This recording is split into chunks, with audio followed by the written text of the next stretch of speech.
Sawubona. I am Muzikayise Mashele Mbungela, a cultural enthusiast and documentary filmmaker.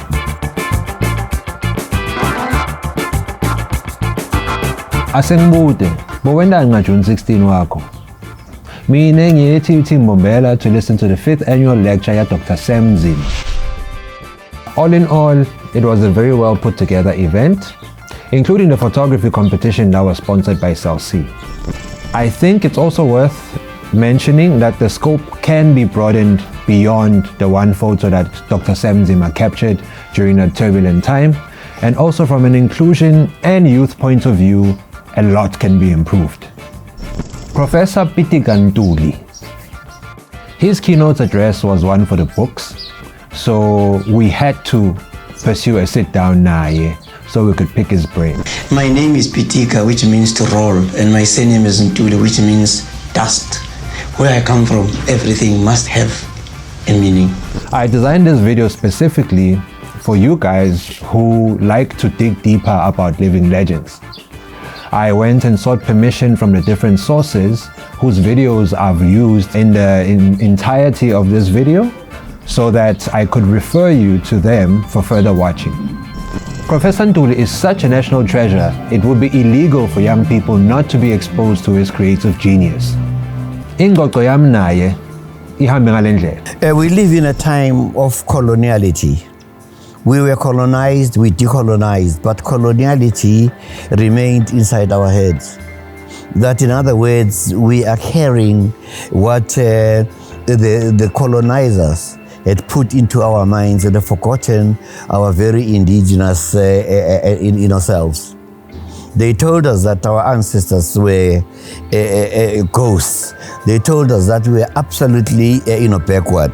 And yet, we are saying, like Saint Augustine, who also happened to be black, by the way, who said, "Know thyself, O child of Africa. You must walk barefoot on the bones of your own ancestors." Wazi ithakazelo zakho, wazi ukuthi ubani uqhamuka inkaba yakho ikuphi, uma uthi izwe lethu, wazi ukuthi uzalikhomba where it is lying.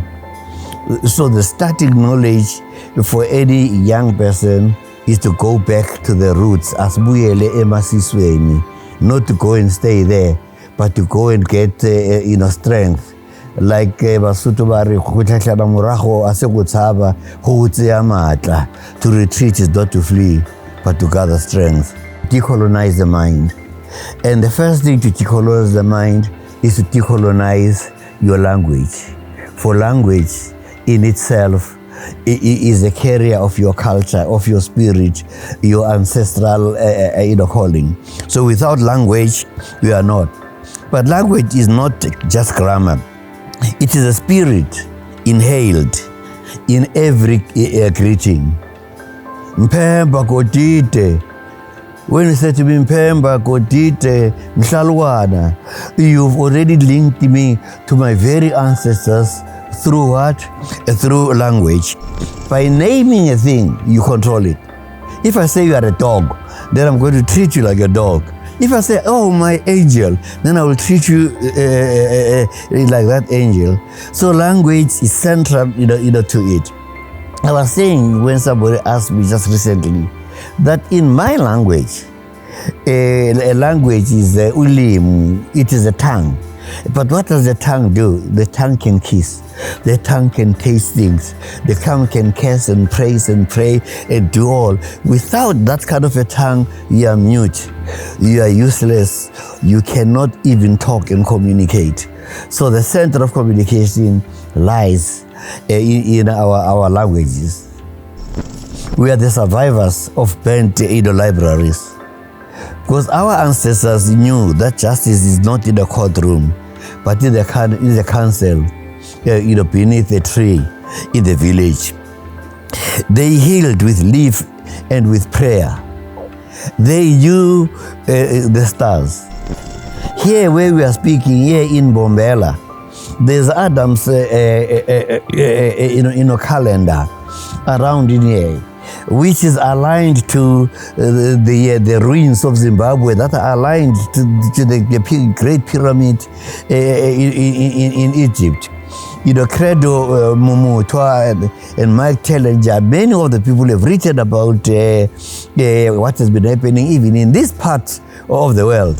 So indigenous knowledge is at the center of it. That must be in our life from the primary school, from grade R right through to university to our research. We did not liberate ourselves with bazookas and all of these things. Bazookas contributed, but we liberated ourselves with art, with our poems, with our sculptures, with our songs, with our stories, with our dance, with our music. We went abroad. We convinced the people in their own lands that they must force their government to talk to our government in order to do it, because art is just an expression that cannot be. We are the children of ritual. When a child is born, we bury the umbilical cord, where we bury a tree to link us to the soil. When I die away from home, I must get the branch of a leaf and go and fetch your spirit and bring it back home. There's a spirit of Kubuyela, for we have to live in a sense with our spirits and our ritual. To further attest to his mastery of wordplay during his address on the day, he said something about Dr. Sam Nzima opening a wound and daring the world to look. Right? Same way I felt. The image he painted was gnawing at me for the entirety of the day. Nasesivalelisa ukhethe ukuthi sivalele ingqoqo yethu ngenkondlo lenhle la ihumusha ngale ndlela. I see them rapping in isiXhosa, coding in Yoruba, dancing TikToks with ancestral flair. I see hope in dreadlocks, in hashtags, in beadwork shaped like galaxies. They carry the future in their swagger, and the past in their marrow. To them I say, burn bright, do not forget. Even as you hold your Android, you hold your iPhone in your ear, carry African pyramids in your head.